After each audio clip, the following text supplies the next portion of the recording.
Mesdames, Messieurs, peuple congolais, chers membres de la diaspora, tout se confirme. Le dictateur Denis Sassou Nguesso sera dans les prochains jours ici à Paris, en France.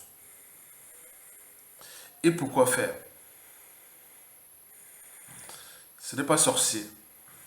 Nous avions des informations fiables. En fait, le dictateur Denis Sassou Nguesso est dans la situation des bons élèves connus, des maîtres d'école, des professeurs, que ce soit au collège, au lycée, etc. On a toujours des bons élèves. Et parfois, il arrive que le bon élève, ce bon élève-là, commet quelques erreurs. On peut voir, par exemple, au cours de l'année, il a toujours eu de bonnes notes, mais là, il y a eu 2 ou 3 épreuves qui n'ont pas eu de bonnes notes. Donc, le professeur ou le directeur d'école ou le proviseur et autres se demandent pourquoi, toi qui as été toujours un bon élève, déjà pour la classe, pour le collège ou le lycée, et donc expliquez-nous. Donc Sassou vient pour s'expliquer de ces 3 ou 4 mauvaises notes qui lui ont été attribuées par la France-Afrique. La première mauvaise note, c'est celle du mois de juillet dernier, avec le ministre des Affaires étrangères russe, M. Sergei Lavrov, qui était à Oyo, au palais de Sassou Nguesso. Et donc, Sassou doit justifier ça aussi. Il y a aussi les dossiers économiques, financiers et tout. Tous ces dossiers-là. Mais il y a aussi les dossiers, soi-disant, de la paix. La paix, c'est-à-dire, il faut que tu trouves les solutions pour qu'il n'y ait plus de prisonniers politiques parce que la France devient l'auberge des candidats élus et ont gagné les élections ou des prisonniers politiques en Afrique. Donc, comment trouver les solutions là, comme on a dit, sous le prétexte de la paix? Sassou, c'est un bon élève. On lui a demandé de tuer. Il a toujours tué.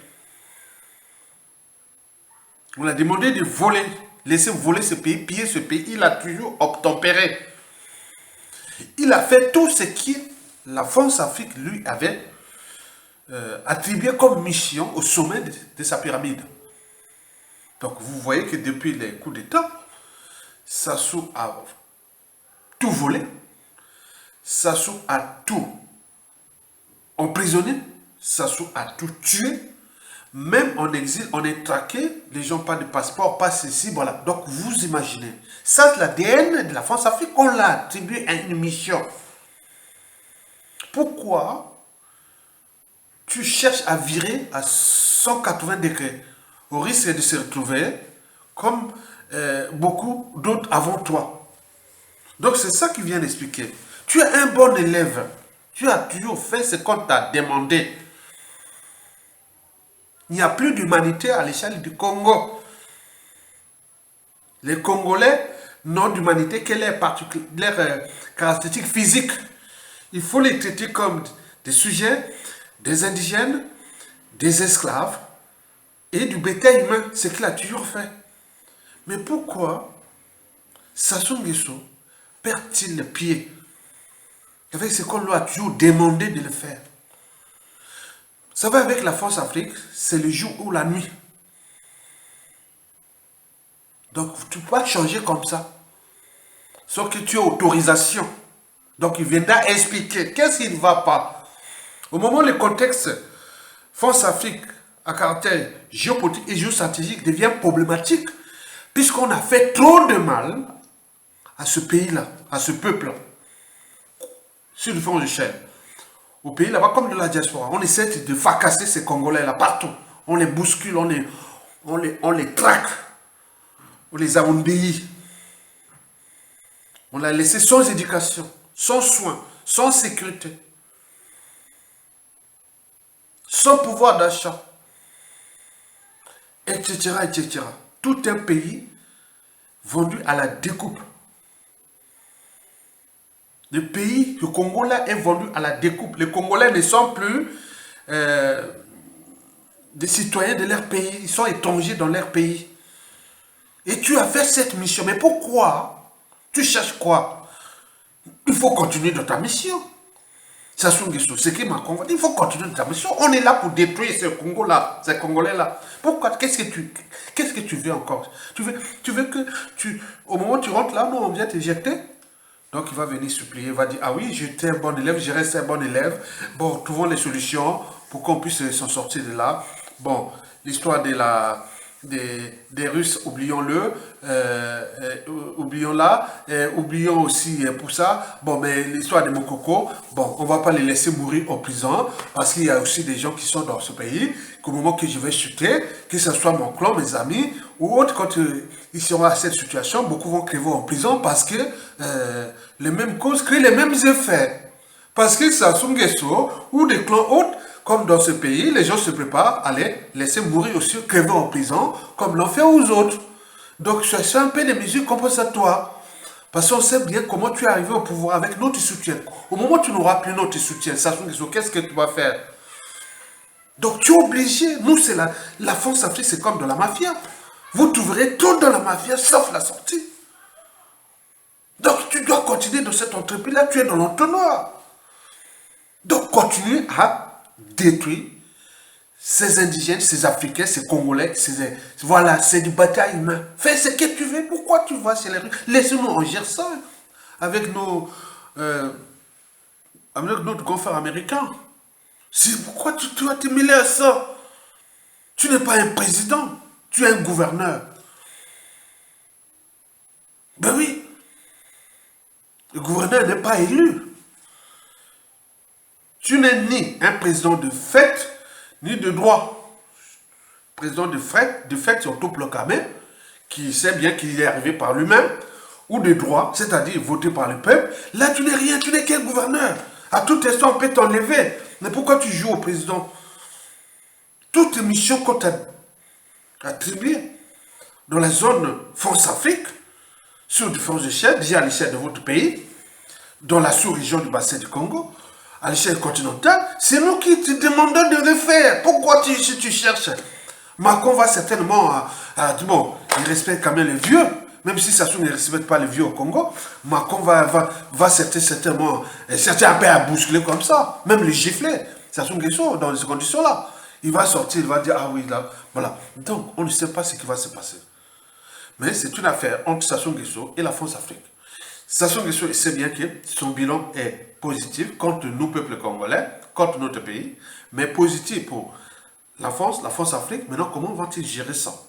Au moment où il y a toute une réorganisation, où les repositionnements des forces géostratégiques à l'échelle de notre pays, à l'échelle du bassin du Congo, le plus riche du continent, et donc le peuple congolais a tout encaissé, et donc c'est une malchance, c'est une mauvaise rencontre qu'on avait eue avec ce monsieur-là. D'où l'intérêt aussi pour vous, peuple congolais, chers membres de la diaspora, d'élever la raison. Donc la raison, dès qu'on élève la raison, on est au stade de l'esprit. L'esprit de douter, de réfléchir, de se structurer, de s'organiser et d'agir. Parce que dans ce monde qui devient problématique, à chaque erreur, on va vous broyer. Vous avez vu Pascal Lissouba. On est arrivé au pouvoir avec les bonnes intentions, mais il ne savait pas qu'il y avait des transfuges du PCT. Mais il y a aussi des profils toxiques au sein de son régime. Mais comme ils l'ont trouvé un autre. Et voilà, ils l'ont broyé. On en a vu tous les régimes qui sont passés, et partout ces dernières années. Il faut avoir des gens qui ont l'esprit. Si vous n'avez pas l'esprit, c'est dire que non, on ne doit pas continuer comme ça. On doit être vraiment vigilant.